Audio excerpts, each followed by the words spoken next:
네, 안녕하세요. 1월 19일 화요일 새벽기도 시작하겠습니다. 기도드리겠습니다. 은혜로우신 우리 하나님 아버지 주의 은총을 감사합니다. 오늘도 또 새날을 허락해 주신 거 감사합니다. 오늘 우리에게 주신 귀한 하루를 주님의 영광을 위해서 가볍게 사용하는 하루가 되게 해주시고 오늘도 우리들의 건강을 지켜주시고 가고 오는 모든 길들을 지켜주옵시고 우리의 자녀들을 앞날을 주님께서 인도해 주옵소서. 오늘 이 시간도 주님 앞에 의탁합니다. 감사드리며 예수님의 이름으로 기도드립니다. 아멘. 네, 찬송가 505장 부르겠습니다. 온 세상 위하여 나복음 전하리 505장. 예전 찬송가는 268장입니다.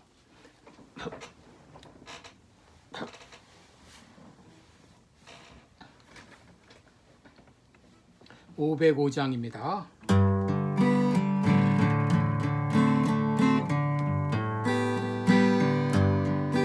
온 세상 위하여 나복음 전하리 만 백성 모두 나와서 주 말씀 들으라. 죄 중에 빠져서 헤매는 자들아 주님의 음성 듣고서 너 구원 받으라. 전하고 기도해 매일 증인 되리라. 세상 모든 사람 다 듣고 그 사랑 알도록 온 세상 위하여 이 복음 전하리. 저죄인에게 하고서 주 예수 믿으라. 이 세상 구하려 주 돌아가신 것 낮은 거 하지 않으면 그 사랑 모르리. 전하고 기도해 매일 증인 되리라. 세상 모든 사람 다 듣고 그 사랑 알도록 온 세상 위하여 주의 임하니. 주 예수 이름 힘입어 지 복음 전하자. 먼 곳에 나가서 전하지 못해도 나 어느 곳에 있든지 늘 기도 힘쓰리. 전하고 기도해 매일 증인 되리라. 세상 모든 사람 다 듣고 그 사랑 알도록. 아멘. 네, 우리 오늘은 디모데후서 4장 1절로 5절까지 보겠습니다. 디모데후서 4장 1절부터 5절까지입니다. 346쪽 이제 봉독해 드립니다. 하나님 앞과 산자와 죽은 자를 심판하실 그리스도 예수 앞에서 그의 나타나실 것과 그의 나라를 두고 엄히 명하노니 너는 말씀을 전파하라. 때를 얻든지 못 얻든지 항상 힘쓰라. 범사의 오래 참음과 가르침으로 경책하며 경계하며 권하라. 때가 이르리니 사람이 바른 교훈을 받지 아니하며 귀가 가려워서 자기의 사역을 좇을 스승을 많이 두고 또 그 귀를 진리에서 돌이켜 허탄한 이야기를 좇으리라. 그러나 너는 모든 일에 근신하여 고난을 받으며 전도인의 일을 하며 내 직무를 다하라. 아멘. 네, 우리 오늘은 항상 말씀 전파에 힘쓰라 이런 제목으로 함께 말씀을 나누겠습니다. 여러분이 이제 언젠가 이 세상을 떠나게 될 때 여러분들은 자녀들에게 어떤 말을 남겨주고 싶은가요? 예, 지금 여러분 사도 바울은 감옥에 갇혀 있는 상황에서 이제 그의 마지막 날이 임박했다고 하는 것을 그도 잘 알고 있습니다. 그런데 이 죽음을 앞둔 그가 믿음의 아들인 디모데에게 마지막으로 어떤 말을 해주고 싶었을까요? 바로 그것은 말씀을 전파하라 하는 것이었습니다. 2절에 보시면 너는 말씀을 전파하라. 때를 얻든지 못 얻든지 항상 힘쓰라. 범사의 오래 참음과 가르침으로 경책하며 경계하며 권하라 그랬습니다. 여러분, 더구나 사도 바울은 이 말을 아주 엄중하게 명령하고 있습니다. 하나님 앞과 1절을 보시면 하나님 앞과 산자와 죽은 자를 심판하실 그리스도 예수 앞에서 그의 나타나실 것과 그의 나라를 두고 엄히 명한다 라고 말했습니다. 여러분, 이만큼 그 명령은 중요한 명령이었습니다.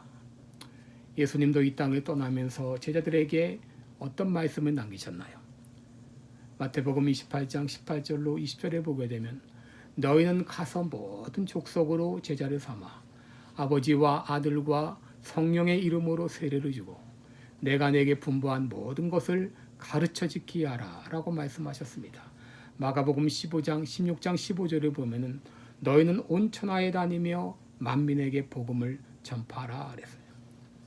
여러분이 말씀을 전파하라는 이 명령은 사도 바울이 디모데에게 준 마지막 유언이요 명령일 뿐 아니라 예수님께서 제자들에게 주신 마지막 명령이요 유언이기도 했습니다.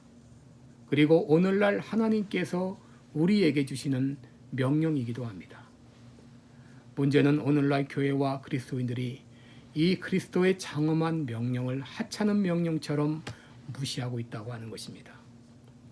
이것은 마치 뭐와 같은가? 총사령관이신 예수님께서 영적 병사인 우리들에게 전쟁터에서 진격 앞으로라고 명령하셨는데 군인들인 우리들이 한 발자국도 움직이지 않고 그 자리에 서 있다고 하는 것입니다. 우리들은 예수 그리스도를 나의 왕이요 나의 주님이라고 고백합니다. 그러나 막상 그의 명령에는 한 발자국도 움직이지 않다고 있다고 하는 거예요. 교회의 가장 중요한 사명은 복음을 전하는 것입니다. 그리스도인들의 가장 중요한 사명 역시 복음을 전하는 것입니다. 그러나 오늘날 교회는 이 명령을 망각하고 있고 오늘날 그리스도인들은 이 사명을 망각하고 있습니다. 이로 인해 교회는 사라져가고 있고 그리스도인 역시 생명력을 잃어가고 있는 실정입니다. 오늘날 교회와 그리스도인들은 이 복음을 전파하라고 하는 주님의 명령에 응답해야 됩니다.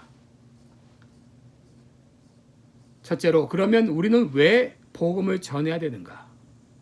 왜 예수님께서는 우리들에게 복음을 전하라고 마지막 사명을 주셨는가? 3절을 보시면 때가 이르리니 사람이 바른 교훈을 받지 아니하며 귀가 가려워서 자기의 사욕을 좇을 스승을 많이 두고 또 그 귀를 진리에서 돌이켜 허탄한 이야기를 좇으리라 라고 했습니다. 여러분, 이 구절은 말세에 일어날 현상을 우리들에게 잘 설명해 주고 있습니다. 왜 사람들이 바른 교훈을 받지 않은가? 왜 사람들이 사욕을 좇는가? 왜 사람들이 귀를 진리에서 돌이키는가? 바로 사람들의 마음이 점점 강팍해지고 있기 때문입니다. 사람들은 가만히 두면 스스로 잘못된 길로 가게 되어 있습니다. 고린도후서 4장 4절을 보게 되면 그 중에 이 세상 신이 믿지 아니하는 자들의 마음을 혼미하게 하여 그리스도의 영광의 복음의 광채가 비치지 못하게 한다 그랬습니다. 사단이 사람들의 마음을 혼미케 하여서 그리스도의 영광의 복음의 광채가 그들의 마음 가운데 비치지 못하게 하기 때문입니다. 사단은 사람들로 하여금 진리를 보지 못하게 합니다. 거짓 것들을 믿게 합니다. 육에 속한 사람들은 진리의 성령의 일을 받지 않습니다. 그러므로 그냥 놔두면 구원 받을 수 있는 사람들이 아무도 없습니다. 그런데 우리들이 복음을 전할 때에 성령께서 그 마음을 움직이시고 귀를 여시고 마음을 열어주셔서 복음을 받아들이게 하십니다.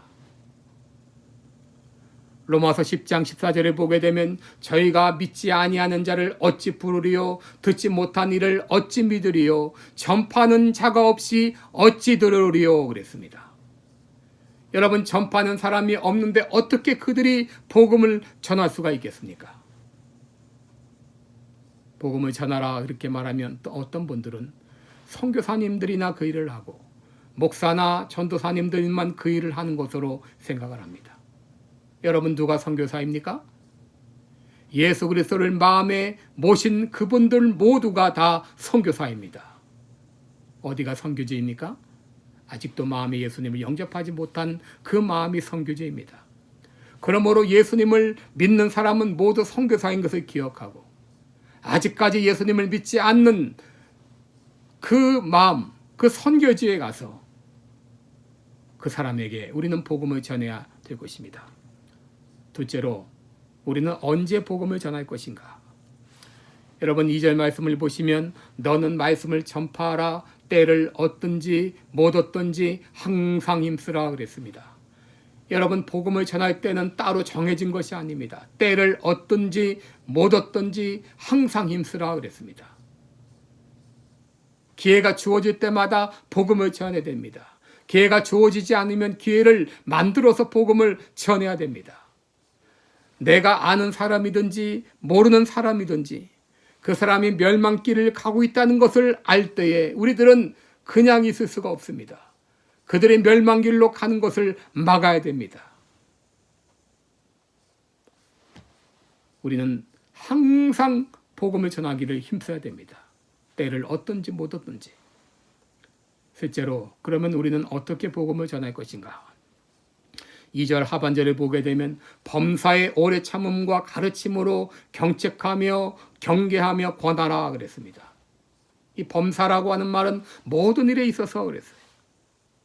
여러분, 우리가 복음을 전할 때에 이것은 쉬운 일만은 아닙니다. 어려움이 있습니다. 때로는 참아야 됩니다. 때로는 권고해야 됩니다. 때로는 책망도 해야 됩니다. 여기 보면 사도 바울은 범사의 오래 참음과 가르침으로 경책하며 경계하며 권하라 그랬어요. 또 5절에 보게 되면 너는 모든 일에 근신하여 고난을 받으며 전도인의 일을 하며 내 직무를 다하라. 이 근신하라고 하는 말은 깨어있으라 그 말이죠. 때로 우리가 복음을 전하다가 고난을 받을지라도 고난받을 각오로 전도인의 일을 하며 내 직무를 다하라 라고 말하고 있습니다. 다시 말하면 우리들은 힘을 다해서 복음을 전해야 됩니다. 항상 깨어서 힘을 다해서 복음을 전해야 되겠습니다. 지금 우리들이 당면한 시대 상황을 보게 되면 점점 세상은 어두워져 가고 있습니다. 암울해져 가고 있습니다. 사람들의 마음은 점점 강팍해져 가고 있습니다. 그 이유가 무엇입니까? 우리들이 복음을 전하지 않기 때문이죠. 사단은 끊임없이 사람들의 마음을 혼미케 해서 복음을 받아들이지 못하게 합니다. 그러므로 우리가 복음을 전할 때 그들이 복음을 거절하는 것은 어쩌면 당연한 일인지 몰라요. 그럴지라도 우리는 실망하지 말고 낙심하지 말고 때로 이 일로 인하여서 고난을 받을지라도 있는 힘을 다하여서 하나님께서 우리들에게 마지막 주신 귀한 사명, 지상 명령, 땅끝까지 이르러 복음을 전하라는 이 귀한 사명을 감당할 때에 복음을 들은 그 사람도 살고 복음을 전하는 나도 내 믿음이 새로워지며 영적으로 더욱더 각성하게 될 줄을 믿습니다. 이제 하나님께서 우리들에게, 예수님께서 우리에게 마지막 주신 이 귀한 지상 명령, 여러분의 생명 다하는 그 순간까지 때를 얻든지 못 얻든지 힘을 다하여 항상 말씀을 전파하는 저와 여러분 되시기를 주님의 이름으로 축원합니다. 기도드리겠습니다. 은혜로우신 우리 하나님 아버지, 마지막 때가 되어서 사단이 사람들의 마음을 혼미케 하고 복음의 광채가 비치지 못하게 가로막는 이러한 때에 아버지, 그러나 성령께서 우리를 붙들어 주시고 도와주셔서 우리가 복음을 전할 때에 그들의 마음이 열리고 주님 앞에 돌아오는 이런 놀라운 역사가 일어나게 될 것을 믿습니다. 두려워하지 않게 하시고 또 불안해하지 않게 하시고 담대하게 하나님이 은혜 주시는 대로 때를 얻든지 못 얻든지 항상 복음 전파에 힘을 다하는 우리 모두가 되게 하여 주옵소서. 감사드리며 예수님의 이름으로 기도드리옵나이다. 아멘. 네, 우리 계속해서 우리 기도해 주시고 2021년 금년 한 해 동안에 때를 얻든지 못 얻든지 항상 복음 전파에 힘을 다하리라. 다시 한번 다짐하는 이 시간 되시기 바랍니다. 고맙습니다.